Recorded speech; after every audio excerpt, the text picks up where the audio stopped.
I'm the Dollar Sportsman. Thank you for watching. I have got the Micro Strike back out today. We're gonna tune it, and we're gonna get some freaking awesome groups. Just you wait. You're gonna love it. Keep watching.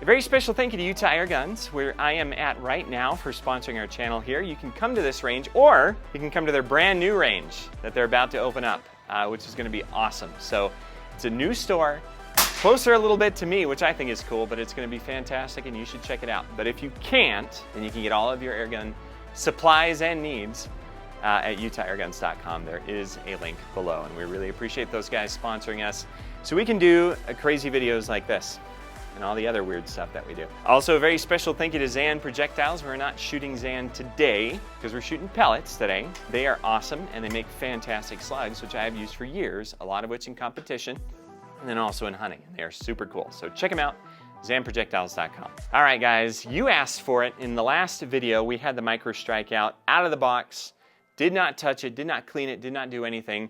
And while it grouped okay, a lot of you made comments and are like, this is awful. And I'm like, well, for something this short, I actually thought it did decent, but not fantastic, right? And so what I decided to do is I came back out here and wanted to tune it. So we're going to tune that today.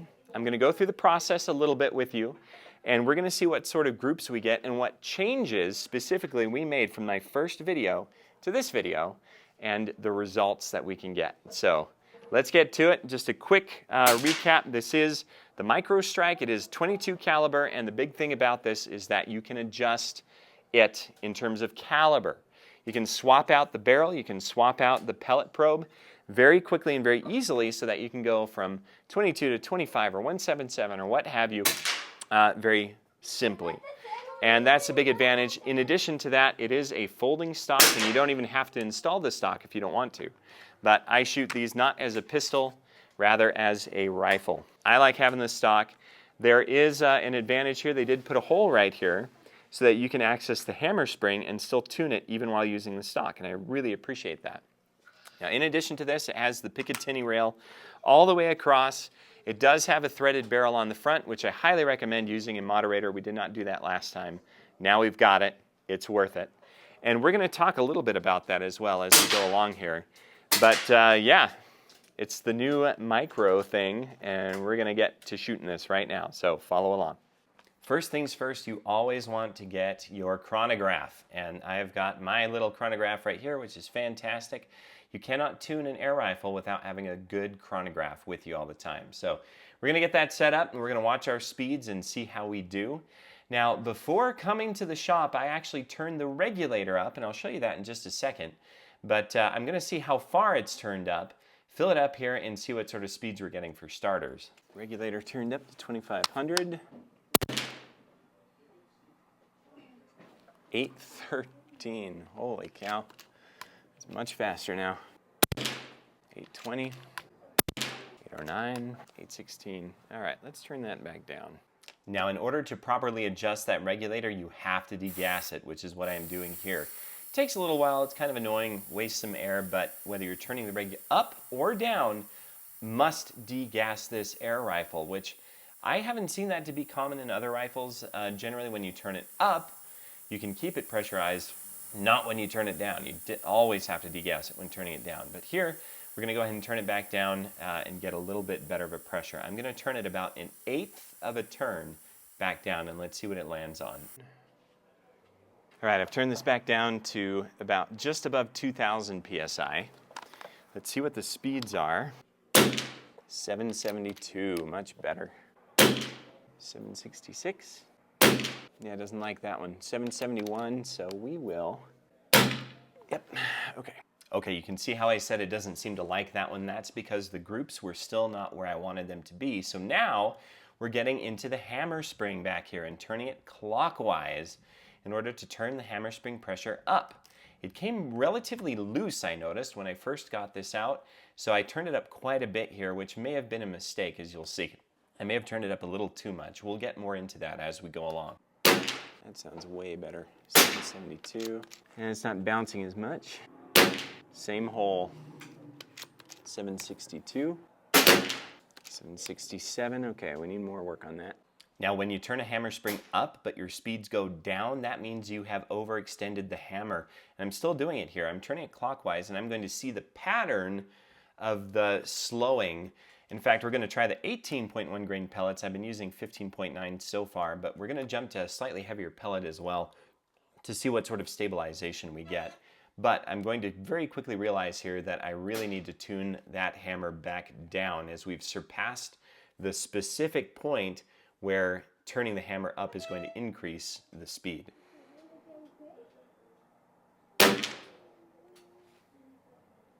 $757, $759. All right, we're going to try some 18 grain JSB pellets and see how they do.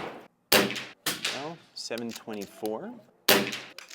720, 721. Okay, at this point I've realized I need to adjust the hammer back, so we are turning it back down. And we're actually going to see an increase of speed here, specifically because we're coming back to the point where the hammer is adjusting the speed. We haven't overextended the hammer anymore. So now we'll take a few more shots and see what speeds we get. 733, good. Okay.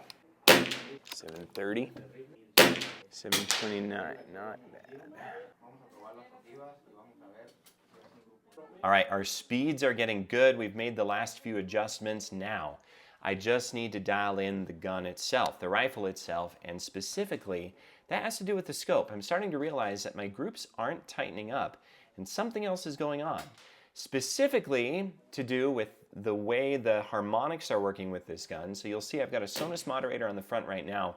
I'm going to swap that to a bigger mod, just to give it a little more balance, and I'm going to make some changes to the scope, which I'll show you exactly what I did and why it is so important when you set up your micro strike and you want to shoot it with a scope. So let's get to that. All right, we're going to start with the 18.1 grain JSBs, standard ball.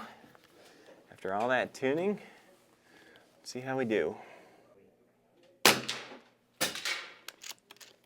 736.9. 729.3, the first shot is always faster. 728.9. 731.4. Yeah, that's what I'm talking about. 734.7. Just going to go ahead and finish this mag off. Same hole. That one went down. We're coming off the reg. 733.9. Yeah, it was just a flyer on me. 733.8. We are off the reg though by like 500 psi, so we're gonna refill. Está bien, entonces. Gracias. Just so you guys know, I meet really cool people in here when I'm shooting. Just saying. Here we're gonna go with the Hades. Let's do this. Let's see how fast these are going. We'll go on the right side. 780. Wow. 768. Okay, so that one's lower. Makes more sense. 775. 767. Wow. 773, okay, we'll do the bottom. Now we're going to start coming off the reg here, so we'll see. Consistent though. 772. Same hole. 775. 783, whoa. 769. Man. Haha! 771.9. Okay. We have worked out the kinks, y'all.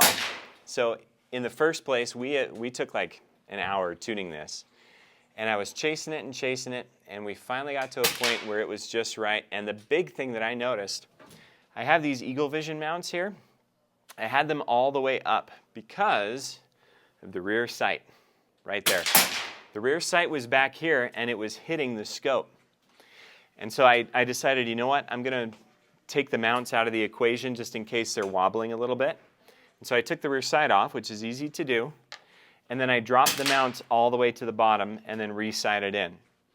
And now I am getting awesome groups out there. We're going 773 on average with Hades pellets, which is more powerful than we originally saw. This was like breaking 715-ish, 725 the first time that I shot this. And now we've got way more power.